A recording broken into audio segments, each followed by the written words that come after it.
안녕하세요. 사연 읽어주는 남녀입니다. 오늘도 와주셔서 감사드리며 그럼 오늘의 사연 바로 소개해드리겠습니다. 세상에 완벽한 사람이 있을까요? 세상이 완벽하지 않은데 사람이라고 있을 리가 없겠죠. 그럼에도 불구하고 우리는 또 끊임없이 완벽함을 원하잖아요. 하지만 완벽주의자가 세상 살아가기가 얼마나 피곤한지를 제가 압니다. 제가 그런 사람이니까요.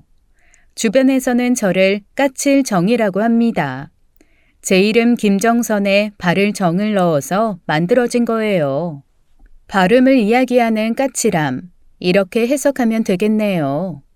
아버지가 항상 바르고 선하게 살라고 지어주신 이름 정선.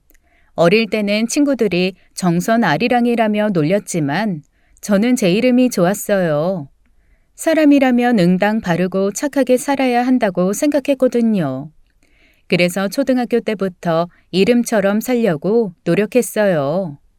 그런데 그러면 그럴수록 친구들도 어른들도 저보고 예민하다, 별나다, 피곤하다라고 하더라고요. 어린 저는 이해가 되지 않았어요. 그래서 대학에서 심리학을 공부했죠. 지금은 심리상담센터에 소장으로 일하고 있어요. 짐작하셨겠지만 연애도 쉽지는 않았어요. 아니 좀 창피한 이야기지만 솔직히 말씀드리면 요즘 말로 모태솔로에 가까웠습니다. 외모도 나쁘지 않고 오히려 얼굴은 예쁜데 라는 소리를 많이 들었죠. 그런데 소개팅이든 선이든 나가면 남자들이 애프터 신청을 안 하는 거예요. 센터의 부소장이 그러더라고요. 소장님, 여기서 상담하던 남자들에게도 말했죠? 그러니까 남자들이 다 도망가죠. 상담객들도 소장님 팩트 폭격에 다 나가 떨어지잖아요. 물론 그 맛에 다시 오는 상담자들이 있어서 우리가 이 센터를 유지하고 있지만요. 뭐 어딘가에 있겠죠. 소장님의 그 매력에 빠질 남자가 적어도 한 명쯤은 존재하겠죠. 네, 맞습니다. 그 한 명의 남자를 드디어 만났습니다. 그 남자를 만난 건 햄버거 가게였어요. 요즘은 어디를 가나 다 사람 대신 기계가 주문을 받잖아요. 일명 키오스크라고 불리는 점심시간대에 항상 그렇듯이 주문 키오스크 앞에 줄이 늘어서 있었어요. 그날은 유난히 줄이 줄어들지 않는 거예요. 그리고는 앞에서 싸우는 소리가 들렸습니다. 지금 바빠 죽겠는데 도대체 주문을 몇 분 동안 하는 거냐고요. 저기 할머니, 햄버거 꼭 드셔야 돼요. 그냥 요 앞에 백반집 가세요. 이거 명백한 민폐라고요. 정말 짜증나 죽겠네. 아유, 미안해요. 유치원 다니는 손주 녀석이 이 집 햄버거가 꼭 먹고 싶다고 해서 왔는데 아이가 말한 메뉴를 찾을 수가 없네요. 내가 다시 한 번만 찾아보고 금방 주문하도록 할게요. 연이어 뒷줄에서도 웅성거리며 불만 섞인 목소리들이 터져나왔습니다. 점심시간에는 나이 제한을 해야 한다는 둥 나는 저렇게 늙지 말아야지까지 나오더군요. 어르신이 그 얘기를 못 들을 리 없었죠. 마치 일부러 들으라고 크게 말하는 듯 했어요. 젊은 남자 고객은 주변 사람들의 반응에 무슨 천군만마라도 얻은 듯 더 거칠 것이 없었습니다. 진짜 귀까지 먹은 거야? 사람들이 하는 얘기 들었으면 알아서 이쯤에서 빠져야지. 아니, 늙으면 눈치도 없어지나? 아니지. 눈치가 없는 게 아니라 염치가 없는 거 아닌가? 피 같은 점심시간을 이리 뺏어도 되는 거냐고요. 아니, 이봐요. 말이 너무 심하잖아요. 내가 고작 걸려봤자 5분만 더 기다리면 되는데 그걸 못 기다려요? 당신들은 나이 안 먹어? 나이가 들어서 좀 더디게 할 수도 있지. 제가 그분들 사이로 갔죠. 이분은 귀가 먹지 않았습니다. 여기 계신 분들도 다 알고 있는 사실입니다. 이분 말대로 우리 모두는 나이를 먹고 늙어갑니다. 당신도 마찬가지입니다. 당신이 나이를 먹어 이분의 나이대가 됐을 때 약 40년 이후? 그때에도 당신이 변화될 미래사회에 모든 기기들을 익숙하게 다룰 수 있으리라는 가능성은 1%도 안 됩니다. 당신이 이렇게 어르신에게 짜증낼 시간에 친절하게 키오스크 주문을 도와줬다면 벌써 당신은 햄버거를 먹고 있을지도 모릅니다. 그러니 더 이상 큰 소리 내지 말고 입 닥치고 계십시오. 모든 광경을 보고 있던 한 남자가 바로 따라 나와 제게 연락처를 묻더라고요. 한눈에 반했다가 이유였습니다. 첫눈이 아니라 한눈에 말입니다. 나는 정말 당신처럼 이렇게 우아하고 당당하게 그리고 단호하게 말하는 사람 본 적이 없어요. 저도 아까 그 젊은 사람이 버릇없게 말하는데 고향에 계신 어머님도 생각이 나고 해서 뭐라고 한마디 하고 싶었거든요. 근데 도저히 말이 안 떨어지는 거예요. 뭐 굳이 내가 나서야 하나 뭐 이런 생각도 들었고요.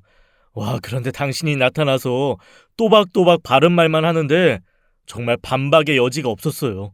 속으로 너무 멋지다가 생각했죠. 멋지다고 생각하면 무조건 쫓아와서 번호 따는 타입이세요? 저는 그렇게 가벼운 남자는 별론데요. 그 남자는 당황해서 얼굴이 붉어지더라고요. 귀 밑까지 빨갛게요. 저는 내가 이렇게 팩트 폭격을 해서 인생 처음 나에게 연락처를 물어보는 남자를 걷어차는구나 생각했어요. 아니, 저 절대 가벼운 남자 아니에요. 아니, 바람둥이는 더욱더 아니고요. 네, 바람둥이처럼 보이지는 않아요. 그 방면의 외모로는 좀 부족해요. 제 맘과는 다르게 참 제 말들이 날아가 그 남자의 머리에서 터지는 게 보였어요. 맘보다 말이 먼저 나와버리는 이걸 정말 저도 멈추고 싶었죠. 하지만 제어가 안 되는 거예요. 남자는 심지어 말을 더듬기 시작했어요. 그쵸. 제 외모가 그렇게 막 여자들을 꼬시고 뭐 그럴 정도는 아니지만, 뭐 그렇다고 이렇게 무안을 주실 정도는 아니지 않나요? 죄송해요. 제가 하는 말이 자주 뇌를 거치지 않고 입으로 직행할 때가 있어요. 일부러 상처 드리는 건 아니었습니다. 제가 마음에 들었다는 말씀이신 거죠? 그렇다고 그렇게 또 직접적으로 질문을 하시면, 네, 그렇습니다.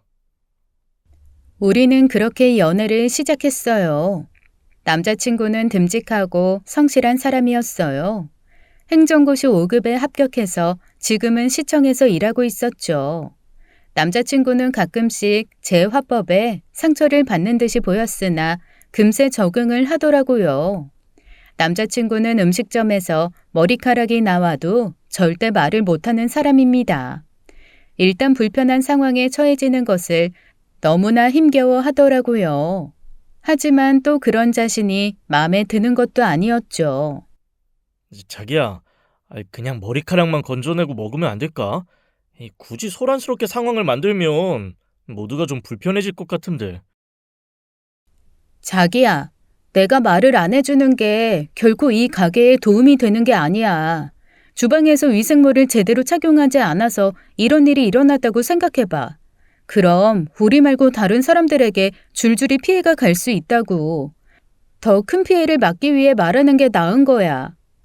물론 저는 음식점에서 머리카락이 나왔다고 해서 텔레비전에 등장하는 진상 손님처럼 난리를 피지 않습니다. 단지 사업장의 책임자를 불러서 상황을 설명하고 그에 따른 적정한 조치를 요구하는 것뿐이죠. 그렇게 시작한 연애는 결혼까지 별 문제 없이 가는 듯 했습니다. 그런데 우리에게 장애물이 하나 있었어요. 친정엄마가 종손집의 장손 며느리로 시집와서 정말 고생을 많이 하셨거든요. 거기에다 홀시어머니와 시누이와 시동생들이 줄줄이 있었어요.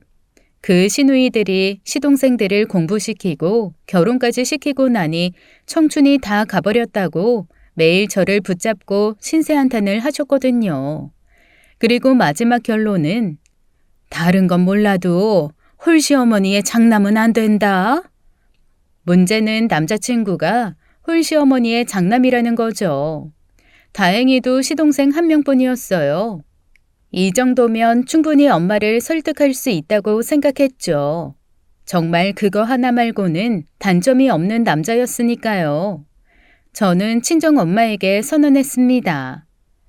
엄마, 결혼은 내가 하는 거고 이 인생도 내가 사는 것이고 내 인생의 시나리오는 내가 직접 써야겠어. 엄마 인생의 교훈을 나에게 강요하지 말아줬으면 좋겠어. 그리고 남친에게 동생은 남동생 한 명뿐이야. 엄마하고는 상황이 다르다고. 엄마는 상견례장에 나오지 않겠다 하며 단호하게 대응하셨죠. 그래서 엄마 없이 아빠만 모시고 상견례를 했습니다. 그리고 친정엄마의 그 레퍼토리가 그냥 나온 게 아님을 확인했습니다. 제 눈으로 아주 뼈아프게 인정할 수밖에 없었네요. 그것도 상견례장에서 말이죠. 상견례는 춘천에서 오는 시댁 식구들을 생각해서 서울역 근처로 장소를 잡았습니다. 예비 시모 혼자 먼저 도착을 하셨어요. 어머니, 왜 혼자 오셨어요? 수호는 어디 있어요? 야야 말도 말아라. 건호야 큰일 났다.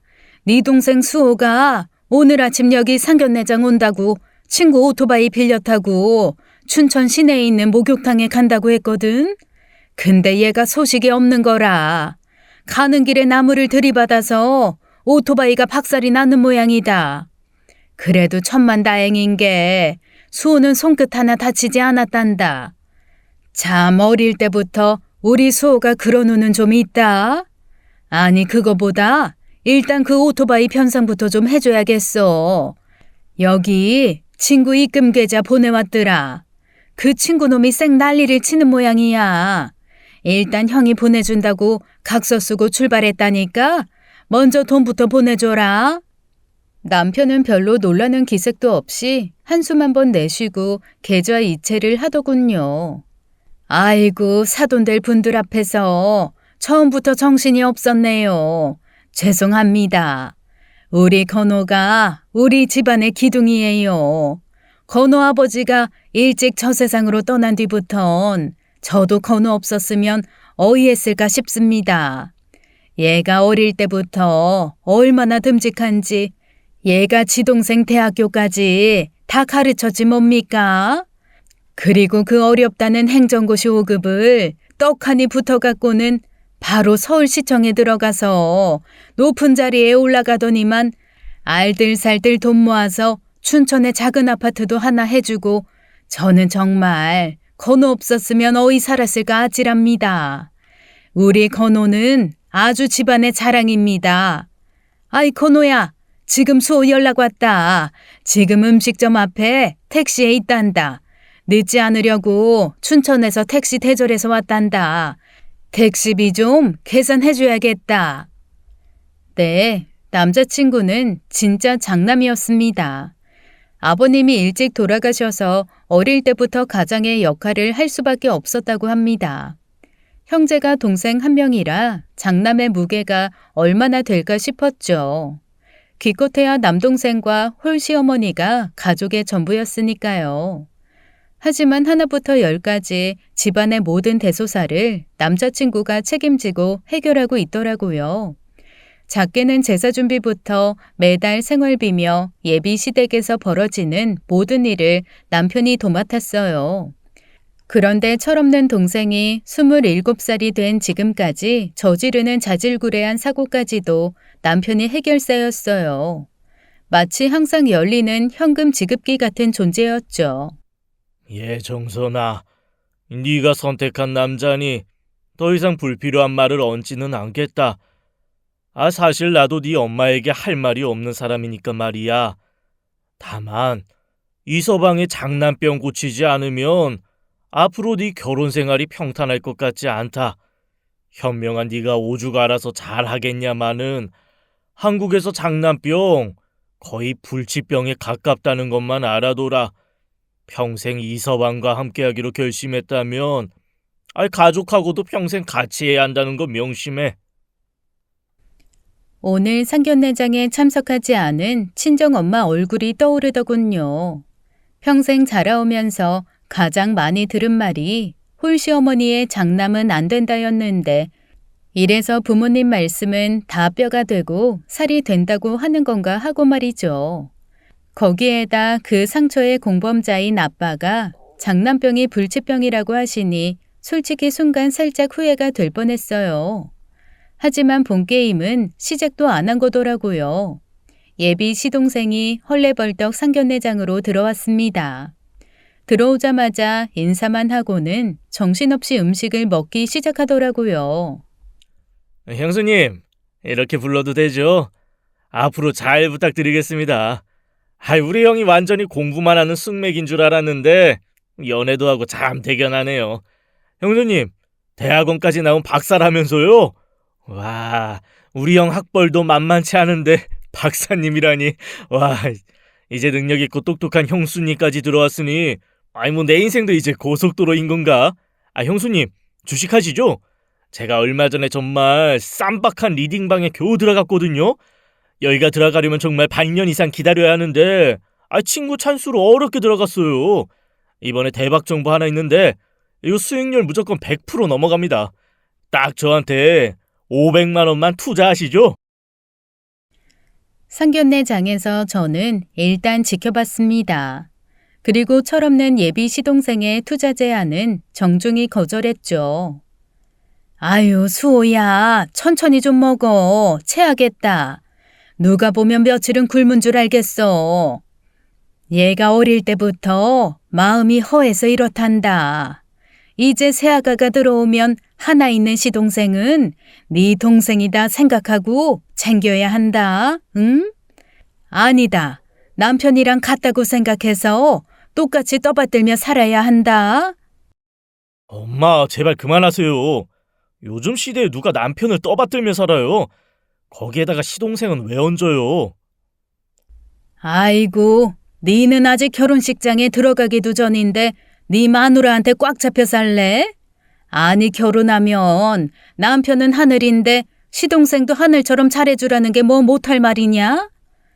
아직 결혼하지 않았으니 저는 새아가가 아니고요. 저는 남편을 떠받들며 살 생각은 없습니다.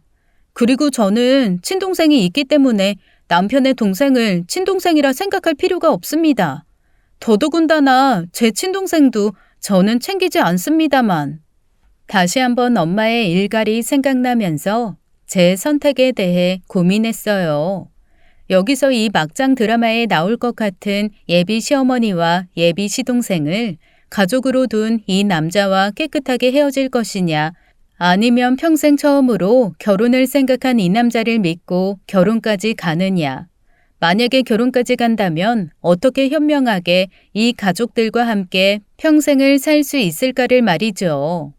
일단 남자친구의 장난병이 불치병인지 아닌지를 판별을 해보자 생각했어요. 선택은 그 이후에 해도 충분하다고 말이죠.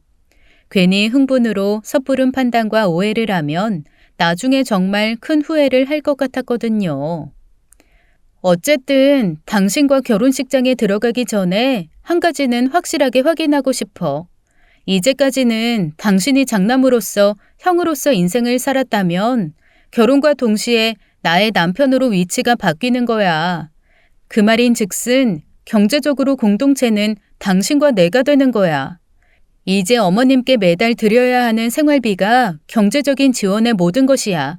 그리고 도련님은 완전하게 독립시켜야 돼. 대학 나와서 군대까지 제대한 남자가 아직까지 엄마 밥 얻어먹으며 형한테 용돈 타서 생활하는 것 자체가 말이 안 돼. 내가 너무 심하게 얘기하는 것 같아? 무슨 소리야. 내가 정말 결혼 하나는 잘하는 것 같다.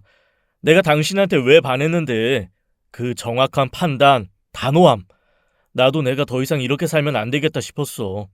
그런데 엄마가 동생이 사고 칠 때마다 당연한 것처럼 요구하시는데 차마 거절을 못 하겠더라고. 돈이 있는 거 뻔히 아시는데 어떻게 거절하겠어. 맞아. 거절하는 것도 다 배워야 돼. 대신 정확하게 사안의 본질만을 파악해서 감정은 섞지 말고 대처를 해야지. 우리는 가족과 싸우려는 게 아니야. 잘 살려고 하는 거지. 남편의 장난병은 다행히도 불치병이 아니었습니다. 불치병이 아니라면 치료의 가능성은 높았으니까요. 결혼하고 한 달이 지났을 때 시어머니에게 연락이 왔습니다. 예, 건호는 왜 전화를 안 받니? 집에 있으면 좀 바꿔라. 무슨 일이신데 그러세요? 제가 전해드릴게요. 그래, 뭐 이제는 건호 말고 네가 해결해도 되는 문제다. 수호가 글쎄 돈 좀 벌어보겠다고 동네 호프집에 저녁에 나갔는데 거기서 손님이랑 시비가 붙은 모양이야. 아니 몸싸움을 얼마나 했는지 가게 물건들도 다 부서지고 난리가 났나 보더라. 이번에도 수호가 다친 데는 없다더라. 얼마나 다행이냐. 아니 근데 그 집 사장이 완전 악질인가 보더라. 손에 배상금이랑 뭐 합의금을 어마어마하게 부른 모양이야. 마음 약한 우리 수호는 겁먹고 지금 친구 집에 가 있었는데 이번엔 아예 수호 상대로 고소까지 했더라고. 어쩌겠니. 하나뿐인 시동생이니 형이랑 형수가 해결해줘야지. 별 수 있니? 네, 그렇군요. 어머님의 우리 수호가 이번에도 사고를 치고 도망을 갔군요. 이제 건호 씨도 저도 도와줄 수 없습니다.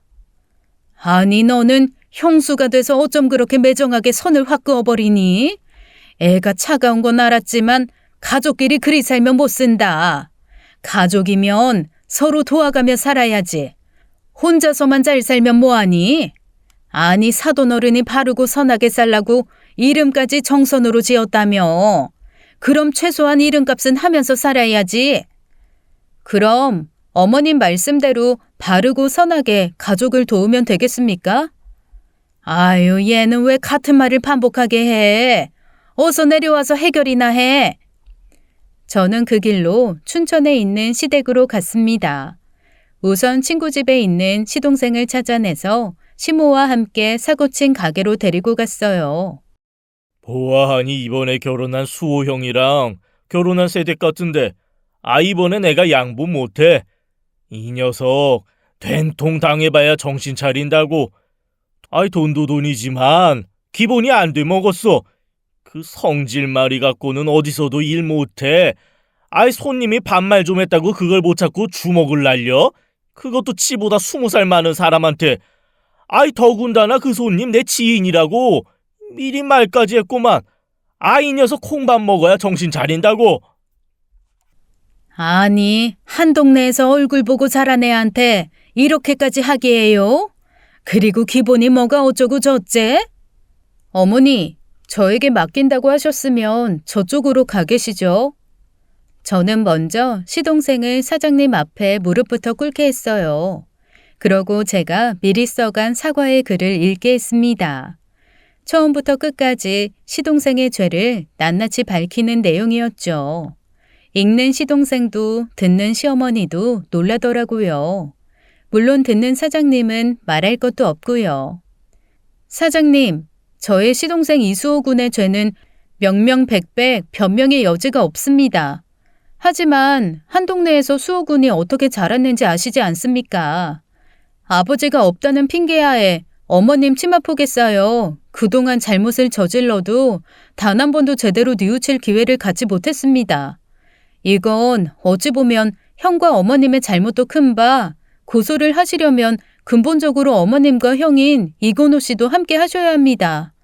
하지만 마음이 넓기로 소문이 자자한 사장님께서 그리하신다면 동네에서 계속 맥주와 닭을 파는 일이 순탄치 않을 수도 있을 것 같네요.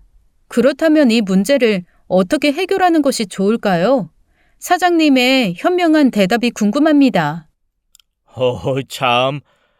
건호가 섹시 하나는 아주 똑소리 나는 사람 얻었구만. 그래요. 나도 홧김에 고소한다고 하긴 했는데 동네 어른으로 그건 좀 지나쳤네요. 고소는 취소하겠으니까 가게 피해 보상만 받은 걸로 합시다. 피해자들도 내 지인이고 사람이 다치거나 한 건 아니니까 제가 잘 말해볼게요. 피해 보상은 항상 건호가 해왔으니까 그 정도로 마무리합시다. 아니요. 피해 보상금은 저의 도련님이 낼 것입니다. 대신 현재 도련님이 수중에 그만한 돈을 갖고 있지 못하니 6개월 할부로 나눠서 갚도록 선처 부탁드리겠습니다. 피해 보상금 청구와 채무 불이행시 조건은 사장님의 의견에 따르겠습니다. 무슨 소리예요? 내가 어떻게 그 돈을 갚아?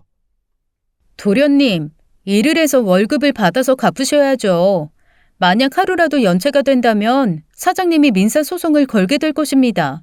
그렇게 되면 도련님 인생 그때부터 완전히 나락으로 가는 거 시간 문제겠죠? 아니, 얘는 피해보상금 그깟 400만 원 니들이 갚아주면 될 걸 무슨 각서까지 쓰게 만들어? 하나뿐인 시동생 그렇게 고생시켜야 속이 시원하겠니? 아니요, 절대 시원하지 않습니다. 이 일이 누가 벌인 사건입니까? 건우 씨인가요? 도련님, 이제 27세 성인입니다.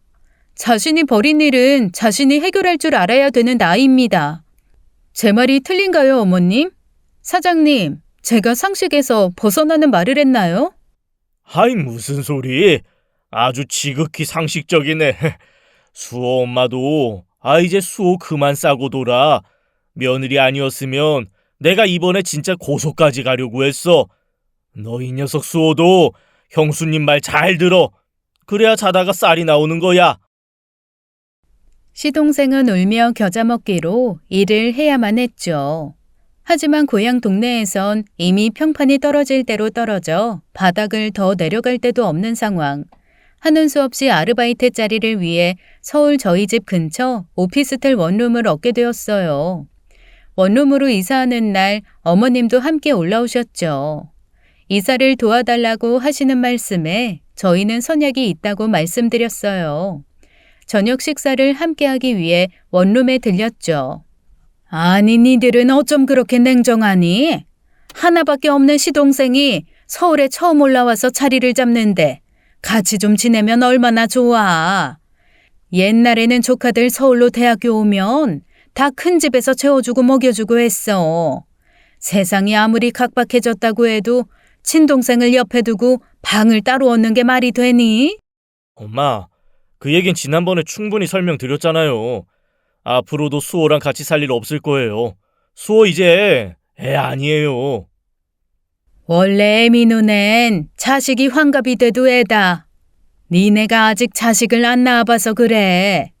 지 자식 새끼 낳아봐라. 이게 얼마나 피눈물 나는 일인지. 제가 집에서 손에 물 한 방울 안 묻히고 살았던 앤데 지 손으로 할 수 있는 게 뭐가 있다고.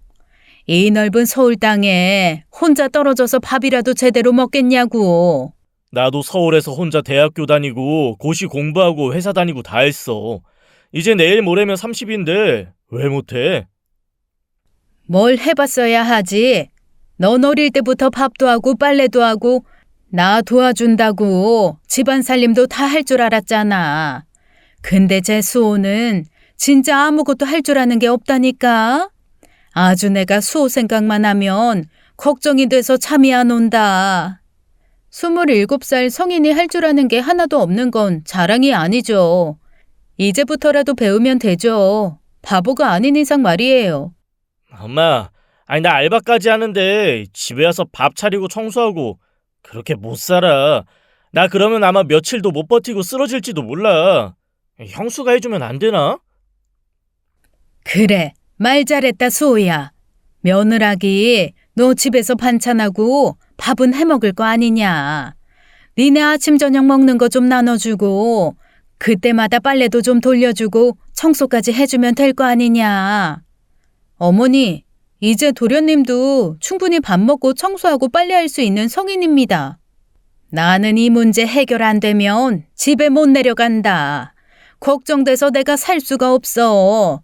그 피해 보상금인가 뭔가 네가 해결하라고 해서 이 사단이 난 거니까 하루 두 끼 식사랑 청소 빨래는 네가 해결해라. 제가 해결만 하면 될까요?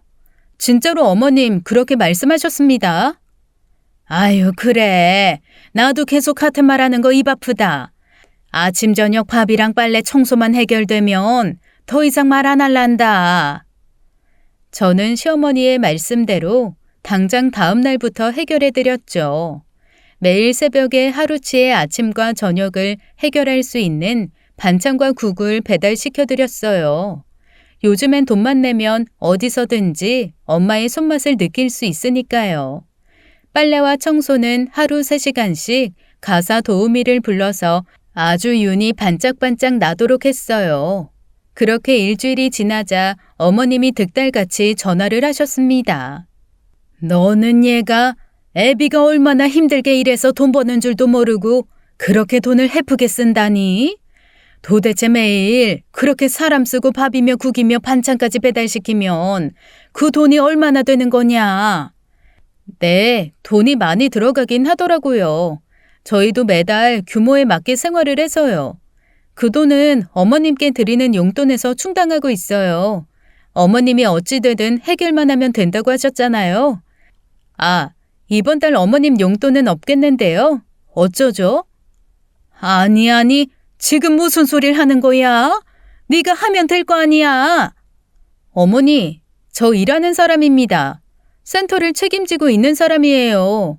제가 월급을 줘야 하는 사람이 5명이나 된다고요. 도련님 집에 청소하고 빨래하러 갈 시간이 어디 있겠어요? 내가 정말 너같이 독한 애는 생전 들어본 적이 없다.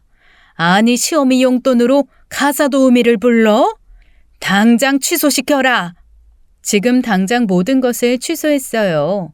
나중에 들어보니 시어머님이 직접 시동생에게 밥을 하는 방법부터 빨래 돌리고 청소하는 방법을 알려주셨다고 하더라고요. 그런데 그게 알려준다고 바로 바뀌면 도련님이 이렇게 살아오지 않았겠죠. 어쩔 수 없이 어머님이 일주일에 한 번씩 와서 잔소리를 한 바가지 늘어놓으면서 집안을 치워주시는 것 같더라고요. 그런데 서울에 올라오시는 간격이 점차 늘어나더군요. 도련님 때문에 서울에 자주 오신다고 했는데 다른 이유가 있었더라고요. 어머님에게 남자친구가 생긴 겁니다. 어머님이 사별하신 지 30년이 넘었으니 외로울 만도 하시죠. 아니, 엄마는 어디서 남자를 만나신 거예요? 그것도 서울에서 사는 남자를. 나 무시하지 말아라. 내가 이래봬도 동네에서는 가장 똑똑하다는 소리 듣는다. 니들은 잘 모르겠지만 그런 모임이 있어. 59년 돼지띠방에서 만났는데 나이가 동갑내기라 그런지 나랑 얘기가 너무 잘 통해. 만나면 정말 시간이 어떻게 가는 줄 모르겠더라고. 혹시 유부남인 거 아니야? 엄마 순진하게 다 믿지 말고 좀 알아보면서 만나. 참네. 네 어미를 이렇게 무시하니? 하나 있는 장남은 나를 무시해. 하나 있는 막둥이는 사고쳐서 말려내 애미한테 청소랑 빨래까지 하게 만들어. 내가 이러니 외롭고 힘들지. 내 이런 맘을 아주 찰떡같이 아는 사람이 그 사람이다. 알지도 못하면서 이상한 소리 말어. 만날 때마다 꽃을 선물해 주는데 얼마나 낭만적인지 모른다. 니들은 생전 나한테 꽃 한 송이 준 적 있냐? 내가 말년에 이게 무슨 복인가 싶어. 처음에 어머님은 사랑에 빠진 소녀 그 자체시더라고요. 진짜로 점점 생기도 있고 젊어지고 예뻐진다는 착각이 들 정도였어요. 그런데 남편은 걱정이 많았습니다. 우리 엄마가 보기보다 순진해. 아니, 사람이 조금만 잘해줘도 바로 넘어간다고. 주변 사람들이 소개시켜준 것도 아니고 그런 띠방인가 뭔가 하는 데서 만난 사람인데 지금까지 뭐 했던 사람인지 어떻게 알겠냐고. 어머님이 저렇게 소녀처럼 좋아하시는데 성급하게 판단하지 말고 좀 기다려보자. 어머님도 애가 아니야. 시간이 지나고 그 남자분의 집까지 가시는 것 같더라고요. 서울에 올라오면 도련님 집에 들려서 청소랑 빨래를 하시고는 남자친구의 집으로 가셨어요. 에휴, 내가 힘들어 죽겠다. 아니 무슨 팔자가 남자들 청소하고 빨래해주는 거에서 벗어나질 못하냐? 젊은 것이나 늙은 것이나 어찌 그리 똑같냐? 지가 늘어놓은 옷가지 하나를 정리를 못해? 일주일에 한 번씩 집에 가보면 개판인 게 아주 똑같아. 과부는 쌀이 서말이고 호랍이는 이가 서말이라더니 아주 딱 그 짝이다. 어머님, 지난번에 과부 사정은 호랍이가 알고 호랍이 사정은 과부가 안다면서 좋아하셨잖아요. 이제 마음이 변하신 거예요? 너는 어쩜 같은 말을 해도 그렇게 사람 명치를 쿵쿵 때리는 말을 한다냐? 상담을 한다는 애가 너 상담할 때도 그러냐? 사람 아픈데 콕콕 찔러가며? 네, 저는 없는 말을 지어내지는 않고요. 사실만을 말하는 편입니다만. 에고, 내가 너를 상대로 지금 무슨 하소연이냐. 그래도 내 말 들어주는 남자친구가 100배 낫다. 네, 어머니, 즐거운 데이트하고 내려가세요. 어머님은 남자친구가 맘에 안 들 때가 있긴 해도 여전히 좋은 모양이었어요. 우리에게 소개를 하고 싶다고 하더군요. 아마도 그분이 저희를 보고 싶어하는 눈치였어요. 어머님은 혹시나 재혼 얘기가 나올까 조금은 기대하는 눈치였습니다. 아이고, 이렇게 드디어 만나게 되네요. 지난번에 수호군 만난 적 있어요. 형이랑 수호군은 느낌이 좀 다르네. 반갑습니다. 59년 돼지띠 남자치고는 젊어 보이셨어요. 회색 양복에 중절모에 선글라스까지 착용한 모습이 영락없이 막말로 여자 꽤나 후리고 다니는 남자였죠. 하지만 외모로 사람을 평가해서는 안 되죠. 어머님한테 듣기로는 사업을 하셨다고요? 지금은 그럼 어떻게 생활을 하시나요? 아이, 박 여사가 벌써 말을 했나? 사업이야 지금도 하고 있지. 내가 그래서 박 여사한테도 말했는데 이번에 정말 좋은 투자건이 있어요. 이거 정말 극비에 진행하는 거라 아무한테 잘 말하지 않는 건데 뭐 특별히 박 여사 자제니까 이번 기회에 한몫 챙기라고 정보 주는 거예요. 아직 집도 전세라며. 저축해서 언제 서울에 아파트 한 채 살 수 있겠어? 사람은 말이야, 기회가 왔을 때 그것을 잡을 줄 알아야 성공해요. 나도 왕년엔 말이야, 여기 종로바당을 지나가지를 못했어. 하도 이 사람 저 사람 개발 정보를 달라고 성화를 해대서 이번에도 내가 특별히 알려주는 거니까 먼저 500 정도만 준비해봐요. 그래, 이번엔 진짜 큰 건이래. 나도 처음에 10만 원 투자했는데 100만 원을 가져다 주지 않겠니? 아유, 정말 김 사장님 덕분에 그 돈으로 여행 가서 처음으로 펜션도 가보고 레스토랑도 가고 와인도 마시고 정말 호강했다. 네, 그러시군요. 어머님이 저렇게 행복해 하시다니 감사를 드려야겠네요. 500만 원은 저희한테도 큰 돈이니까 시간을 좀 주세요. 어머님은 재혼도 생각하시는 것 같던데 김 사장님은 어떠신지 궁금하네요. 듣기로는 혼자 되신 지 10년 되셨다고 하던데 자제분들은 어떻게 생각할까요? 우리 박 여사가 이렇게 매번 나를 깜짝 놀라게 한다니까. 우리 애들이야 지금 다 미국에 나가 있어서 뭐 한국에는 나 혼자 있어요. 그래서 내가 신혼여행은 하와이로 가려고 하와이 찍고 애들도 보고 오고. 어때 박 여사? 아유, 애들 처음 만났는데 벌써 그런 얘기 꺼내면 어떡해요. 미국까지 가려면 돈도 많이 들 텐데. 그쵸? 에이, 결혼 자금이야 내가 이미 다 준비해뒀지.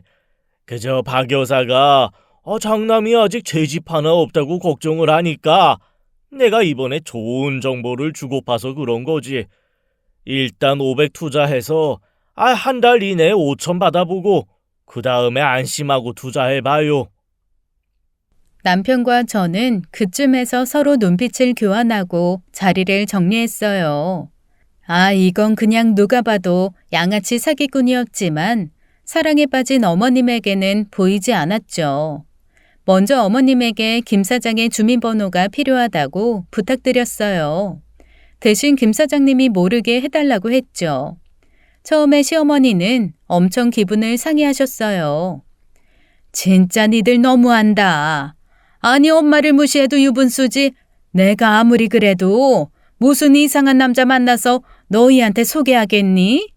그 사람 생긴 거랑 말하는 거 봐라. 어딜 봐서 이상한 사람으로 보이니? 네 방에서도 얼마나 인기가 많은 줄 알아? 다른 할마시들이 얼마나 김 사장한테 들러붙었는지 알아? 그 여자들 다 마다하고 내가 좋다고 한 남자야. 이래서 자식 새끼들 다 필요 없고 등 긁어줄 남편이 최고라고 하는 건가 보다. 어머니, 아직 그분 어머님 남편 아니고요. 저희는 단지 그분의 인적사항을 확인하고 싶어서 말씀드린 건데 이렇게 펄쩍대시면서 화내시는 게 더 이상해요. 그리고 그분 생긴 거랑 말씀하시는 거 딱 양아치 사기꾼이에요. 어느 누가 봐도 그렇게 말할걸요? 원래 사랑에 빠지면 눈에 뭐가 씌인다고 하잖아요. 어머님의 상황이 지금 그런 것 같습니다. 와, 얘 봐라. 시아버지가 될지도 모르는 분한테 뭐? 양아치? 사기꾼? 너 지금 돌았니? 네가 잘못 본 거면 너 어떻게 책임질 건데? 돌지 않았고요. 제정신입니다. 어머님이 그렇게 자신 있다면 신혼조회를 해보면 되지 않겠어요? 제가 그래서 주민번호가 필요하다고 한 건데요. 해봐서 만약에 사기꾼이 아니라면 어머님께 무릎 꿇고 사죄드리고 평생 어머님 말에 토달지 않고 무조건 하라는 대로 따르겠습니다. 저도 마지막 결전의 카드를 내밀었습니다. 혹시나 아니면 평생 어머님 말씀에 순종하는 고분고분한 며느리가 되는 거죠. 제가 잘못 판단한 일이니 충분히 감수할 만하다고 생각했어요. 하지만 제가 사람들을 만나는 게 직업인 사람입니다. 제 촉은 아주 정확했어요. 형사인 사촌 오빠에게 부탁해 시모의 남자친구 신혼조회를 해봤더니 사기 전과 13범이었어요. 혼인빙자 사기죄도 있더라고요. 어머님께 이 모든 증거를 정리해서 보여드렸습니다. 이게 진짜 사실이란 말이냐? 아니, 나한테 조금씩 푼돈은 빌린 적은 있어도 큰돈 달라고 한 적은 없었다. 내가 말했잖니. 10만 원 투자해서 100만 원 받았다고. 어머님, 그거 처음 만날 때 얘기죠? 그 다음부터 계속 데이트할 때 돈 누가 냈어요? 어머님이 내셨죠? 아니, 어떻게 알았니? 신용카드 잃어버렸다고 하더라고. 사업 수익금이 다음 달에 들어온다고 미안하다 그래서. 저는 사촌 오빠에게 들은 사기 수법과 피해자들의 이야기를 소상히 들려드렸어요. 어머님은 충격을 받고는 한동안 말이 없으셨죠. 그런데 막상 헤어지려고 하니 도련님의 집도 다 알고 있고 겁이 나신 모양이에요. 그런 범죄자가 무슨 해코지를 할지 모르겠다면서 말이에요. 이미 사기죄로 수배 중이어서 그 부분은 사촌 오빠에게 맡겼죠. 어머님은 한동안 충격으로 상담을 받으셔야 했습니다. 물론 저는 아니고 동료 상담사에게 부탁을 했죠. 내가 입이 10개라도 할 말이 없다. 이제부터 네가 하는 얘기는 파트로 매주를 쓴다고 해도 믿어야지. 사실 내가 좀 이상하다고 생각은 하고 있었다. 남자 집 가보면 알 수 있지 않니? 혼자서 사는데 그렇게 지저분할 수가 없는 거야. 에휴, 내가 그때부터 느낌이 쎄하긴 했다. 저는 파트로 매주를 쓰지는 않아요, 어머니. 그리고 어머님이 그 사기꾼 집 청소해 주신다고 할 때부터 말리고 싶었어요.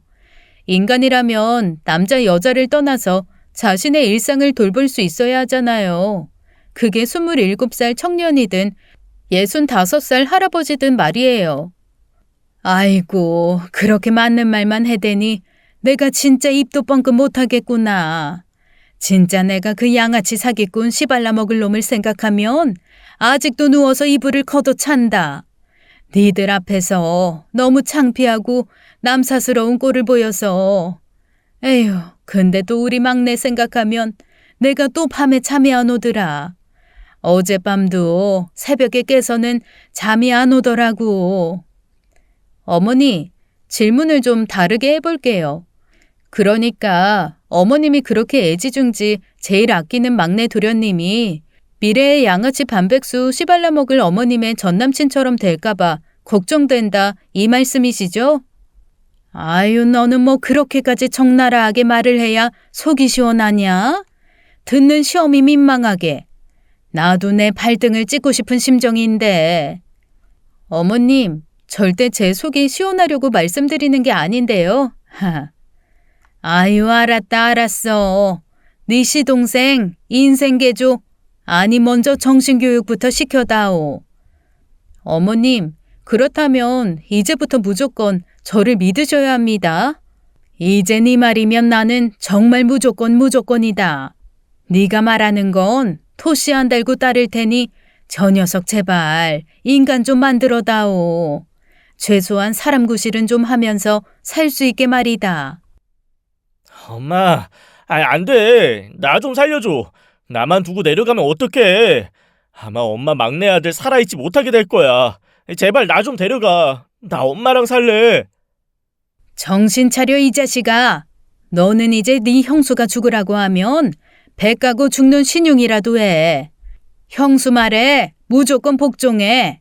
아니면 너는 천년만년 살아만 안 된다. 엄마, 내가 무슨 구미호야? 아니면 마늘 먹는 곰이야? 나 이미 사람이야, 사람이라고. 지금까지 사람으로 잘 살아왔는데 무슨 소리야? 아이, 몰라. 사실 사람은 살아있는 그 자체로 소중한 존재이고 생명입니다. 남에게 해를 끼치지 않는다는 전제 조건이 달리겠지만요. 여기서 어머님이 말한 사람 구실은 아마도 사회에서 직업인으로 수행해야 할 기본적인 태도를 말하는 것이겠죠. 우선 약속 시간을 지키며 적당한 근면성과 성실성을 갖춰야 했습니다. 막내 도련님은 이 부분에서 심하게 미달된 부분이 있기에 쉬운 것부터 시작했죠. 절대 완벽한 걸 바라는 게 아닙니다. 이제 도련님은 일을 하셔야 합니다. 그런데 일을 하려면 사회에서 요구하는 능력이 있어야 합니다. 능력이 없다면 기술이라도 있어야겠죠? 내일부터 도련님은 기술을 배웁니다. 어떤 기술이 도련님 적성에 맞고 잠재력을 깨울지 모르기 때문에 일단 3개 분야의 기술 자격증부터 시작하겠습니다. 제과 제빵기술 자격증, 미용기술 자격증, 불도저 운전 기능사, 이렇게 서로 상이한 분야를 시작으로 재능을 발견해 봅시다. 설마 매일 나가서 뭐 배우고 하는 건 아니죠? 도련님, 보통의 대한민국 사람들은 주말 빼고 주 5일 매일 나가서 일을 합니다. 더 열심히 사는 사람들은 쉬는 날 없이 일하기도 하고요. 교육원은 아침 9시부터 6시까지 일정표를 짜놓았어요. 하지만 체력이 있어야 사회생활을 할 수 있잖아요. 새벽 운동도 제가 특별히 예약했습니다. 이 부분은 사랑하는 형이 친히 자신의 용돈을 쪼개서 등록을 해주었네요. 이 타임에서 형에게 감사 인사 먼저 드리시죠. 아니, 기술 자격증 따는 것도 다 돈 아니냐. 그럼 그건 애미가 해주는 거야? 설마 내 용돈에서 나가는 건 아니지? 헤이, 제가 그렇게 경우 없는 사람이 아니잖아요. 교육원 강습료는 미래의 도련님이 내는 거죠. 특별히 가족의 정을 발휘해서 1% 최저 이자로 제가 빌려드리는 거예요. 교육 끝나면 저녁 알바가 기다리고 있으니 이자만 우선 받겠습니다. 원금 상환은 취직 이후에 받는 거로 하죠. 그럼 오피스텔 월세는? 설마 그건 좀 도와줄 거지? 그건 주말 알바해서 내면 되겠더라. 내가 친구가 갈비집에 불판 닦는 알바 자리 부탁했어. 그게 시간 대비 시급이 높아서 한 달 주말 내내 일하면 딱 오피스텔 월세 나오더라. 너는 그동안 너무 대충 살았으니 주말도 없이 한번 열심히 살아봐. 야, 형수랑 내가 너를 이렇게 생각한다. 복 받은 줄 알고 입 닥치고 무조건 해. 도련님은 의외로 미용 기술 자격증을 제일 먼저 획득하더라고요. 제과제빵은 필기 시험에서 계속 낙방해서 3번의 시도 이후에는 중단시킨 상태입니다. 불도저 운전 기능사는 시작도 하기 전에 미용실에 취직을 해서 자동 취소. 일은 힘들어도 예쁜 언니들을 많이 봐서 좋다고 하는데 아직 정신교육은 좀 더 시켜야 할 듯합니다. 그래도 지난 어머님 생신에는 도련님이 선물까지 준비해서 어머님이 감동의 눈물을 흘리셨어요. 이제 5월 어린이날을 앞두고 있는데 저도 은근히 기대가 되기도 하네요. 청취자 여러분도 가족의 달 5월 가족과 함께 행복하게 보내시길 바랄게요. 지금까지 사연 읽어주는 남녀였습니다. 끝까지 시청해주신 여러분 감사드리며 저희는 다음 사연으로 돌아올게요. 감사합니다.